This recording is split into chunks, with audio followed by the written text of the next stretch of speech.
ഞാൻ കഴിക്കാം. എനിക്ക് ഒന്നും മനസ്സിലായില്ല.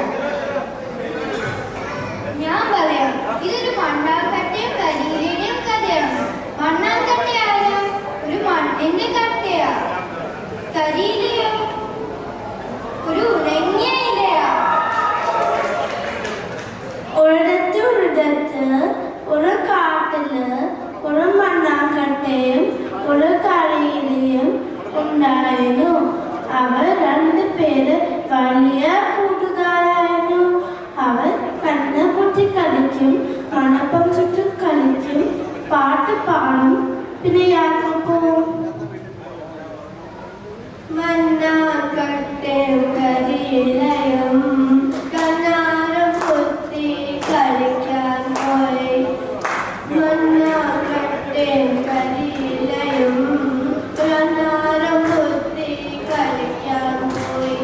കരിവിൻ തണലിൻ കർക്കിടമാസം ഘടികാരം ചൊല്ലി കളിക്കാൻ പോയി.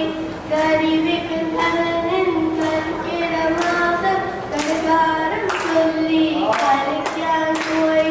മണ്ണാങ്കട്ടയും കരിയിലയും കണ്ണാരം പൊത്തി കളിക്കാൻ പോയി. അങ്ങനെയിരിക്കെ ഒരു കർക്കിടക മാസത്തിൽ അവർ രണ്ടുപേരും മരച്ചുവട്ടിൽ കളിച്ചുകൊണ്ടിരിക്കുകയായിരുന്നു. അല്പസമയം കഴിഞ്ഞപ്പോൾ ആകാശം ഇരുണ്ടു, കാർമേഘങ്ങൾ നിറഞ്ഞു.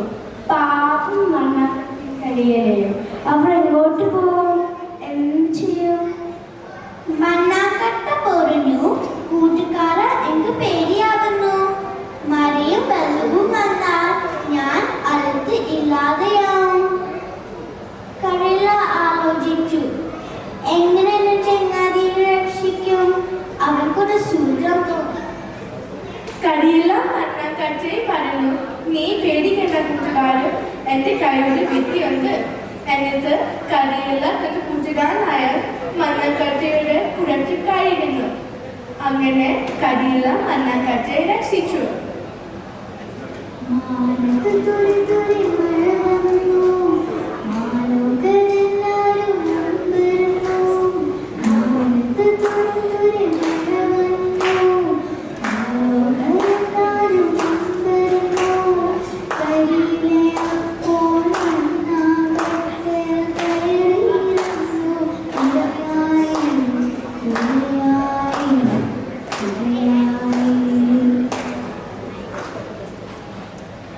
മണ്ണാങ്കട്ടയ്ക്ക് സന്തോഷമായി.